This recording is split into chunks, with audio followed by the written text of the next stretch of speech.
এই যে দেখতে পাচ্ছেন অত্যন্ত কাঁটাযুক্ত একটা উদ্ভিদ, এটা হচ্ছে ক্যাকটাস। এটাকে বলা হয় রোজ ক্যাকটাস। এটার যে ফলগুলি হয়ে আছে দেখেন কি চমৎকার হলুদাভ কালার ধারণ করেছে।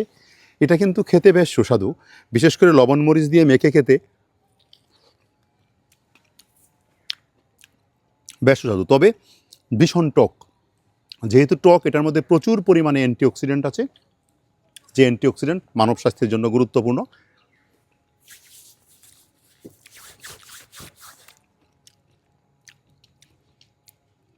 বিলিভ মি, ভীষণ টক।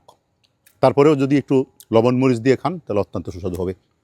এটাকে বলা হয় পেরিস্কিয়া, যেটাকে রোজ ক্যাকটাস বলা হয়।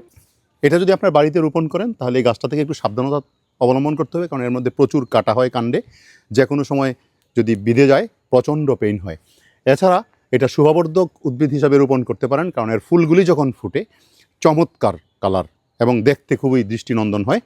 আর যখন ফল হয় তখন দেখেন কি পরিমাণ হয়ে আছে।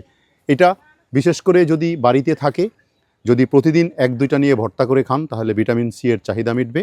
অ্যান্টিঅক্সিডেন্ট হিসাবে কার্যকারিতা আছে, সেই কার্যকারিতা প্রদর্শন করবে এবং আপনার স্বাস্থ্যের জন্য অত্যন্ত উপকারী, অত্যন্ত গুরুত্বপূর্ণ ভিটামিন সি সমৃদ্ধ একটি ফল হচ্ছে রোজ ক্যাকটাস।